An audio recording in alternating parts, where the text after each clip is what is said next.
ದ್ವಿತೀಯ ಹಂತದಲ್ಲಿ ಸಂಸ್ಕರಿಸಿದ ತ್ಯಾಜ್ಯ ನೀರನ್ನು ಬಾಗೇಪಲ್ಲಿ ತಾಲೂಕಿನ 24 ಕೆರೆಗಳಿಗೆ ಹರಿಸುವ ಯೋಜನೆಗೆ ಬಾಗೇಪಲ್ಲಿ ತಾಲೂಕಿನ ಆಚೇಪಲ್ಲಿ ಕೆರೆ ಆವರಣದಲ್ಲಿಂದು ಚಾಲನೆ ನೀಡಿ ಮಾತನಾಡಿದ ಸಣ್ಣ ನೀರಾವರಿ ಸಚಿವ ಬೋಸರಾಜು, ಚಿಕ್ಕಬಳ್ಳಾಪುರ ಜಿಲ್ಲೆ ಹಾಗೂ ಕೋಲಾರ ಮತ್ತು ಬೆಂಗಳೂರು ಸುತ್ತಮುತ್ತಲಿನ ಜನರಿಗೆ ಅನುಕೂಲವಾಗುವ ನಿಟ್ಟಿನಲ್ಲಿ ಎಸ್ಎಂ ಕೃಷ್ಣ ಅವರ ಸರ್ಕಾರದಲ್ಲಿ ಸಾಕಷ್ಟು ಪ್ರಯತ್ನ ಮಾಡಿ 5,000 ಕೆರೆಗಳಿಗೆ ನೀರು ತುಂಬಿಸುವ ಕಾರ್ಯಕ್ರಮಕ್ಕೆ ವರ್ಲ್ಡ್ ಬ್ಯಾಂಕ್ನಿಂದ ಸಾಲ ತಂದು ಮಾಡಲಾಗಿತ್ತು ಅಂತ ಹೇಳಿದರು.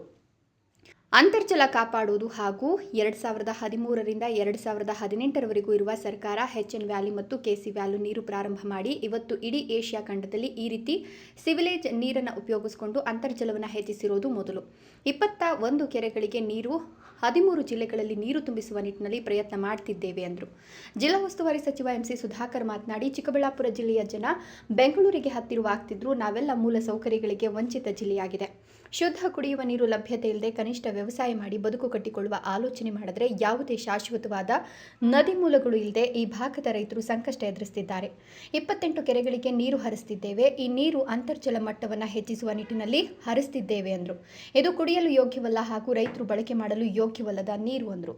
ಶಾಸಕ ಎಸ್ಎನ್ ಸುಬ್ಬಾರೆಡ್ಡಿ ಮಾತನಾಡಿ, 24 ಕೆರೆಗಳಿಗೆ ಮಲ್ಕುರಿಕೆಯಿಂದ ಪ್ರಾರಂಭವಾಗಿ ನನ್ನಲ್ಲಪ್ಪ ರೆಡ್ಡಿ ಪಲ್ಲಿಯವರೆಗೆ 24 ಕೆರೆಗಳಿಗೆ ಮೊದಲ ಹಂತದಲ್ಲಿ ತೆಗೆದುಕೊಳ್ಳಲಾಗಿದೆ. 2013ರಲ್ಲಿ ಸಿದ್ದರಾಮಯ್ಯ ಸರ್ಕಾರ ಇದ್ದಾಗ ಸುಮಾರು ಪ್ರಯತ್ನಗಳು ಮಾಡಿದೆ. ಆದರೆ ಬಾಗೇಪಲ್ಲಿಗೆ ಗ್ರಾವಿಟಿ ಇಲ್ಲ, ಎಚ್ಎನ್ ವ್ಯಾಲಿ ನೀರು ಕೊಡಲಾಗುವುದಿಲ್ಲ ಅಂದರು. ಎಂಎಲ್ಸಿ ಹಾಗೂ ಎಂಪಿ ಚುನಾವಣೆಗೆ ಮತ ಕೇಳಬೇಕಿತ್ತು. ಆಗ ನಾನು ಒಂದೇ ಪ್ರಶ್ನೆ ಹಾಕಿದೆ, ನನಗೆ ನೀರು ಕೊಡಿ, ನಾನು ಮತ ಹಾಕ್ತೇನೆ ಅಂತ ಹೇಳಿದೆ. ಆಗ ಸಿದ್ದರಾಮಯ್ಯನವರು ಒಪ್ಕೊಂಡ್ರು. ಕುಮಾರಸ್ವಾಮಿ ಮುಖ್ಯಮಂತ್ರಿಯಾಗಿದ್ದ ಸಂದರ್ಭದಲ್ಲಿ ನಾನು ಕೇಳಿದೆ, ಅವರಿಗೆ ನನಗೆ ಬೇಸರವಾಗಿತ್ತು. ನನ್ನ ಭಾಗಕ್ಕೆ ನೀರು ಕೊಡದೇ ಇದ್ದರೆ ನಾನು ರಾಜೀನಾಮೆ ಕೊಡ್ತೇನೆ ಅಂತ ಹೇಳಿದೆ. ಹೀಗೆ ಎಲ್ಲ ಪ್ರಯತ್ನಗಳ ಮೂಲಕ ಇಂದು ನೀರು ಹರಿಸಲು ಕಾರಣವಾಯಿತು ಅಂದರು. ಯಲ್ಲಪಲ್ಲಿ ಗ್ರಾಮ ಪಂಚಾಯಿತಿ ವ್ಯಾಪ್ತಿಯಲ್ಲಿ ಸಾರ್ವಜನಿಕರಿಗೆ ಜನಸ್ಪಂದನ ಕಾರ್ಯಕ್ರಮವನ್ನು ಹಮ್ಮಿಕೊಳ್ಳಲಾಗಿತ್ತು. ಈ ಕಾರ್ಯಕ್ರಮದಲ್ಲಿ ಕಂದಾಯ ಇಲಾಖೆ, ಪಂಚಾಯಿತಿ, ಕಾರ್ಮಿಕ ಇಲಾಖೆ, ಮಹಿಳಾ ಮತ್ತು ಮಕ್ಕಳ ಕಲ್ಯಾಣ ಅಭಿವೃದ್ಧಿ ಇಲಾಖೆ, ತಾಲೂಕು ಪಂಚಾಯತ್ ವಿವಿಧ ಇಲಾಖೆಗಳಿಂದ 1750 ಫಲಾನುಭವಿಗಳಿಗೆ ಸರ್ಕಾರಿ ಸೌಲಭ್ಯಗಳನ್ನು ವಿತರಿಸಲಾಯಿತು.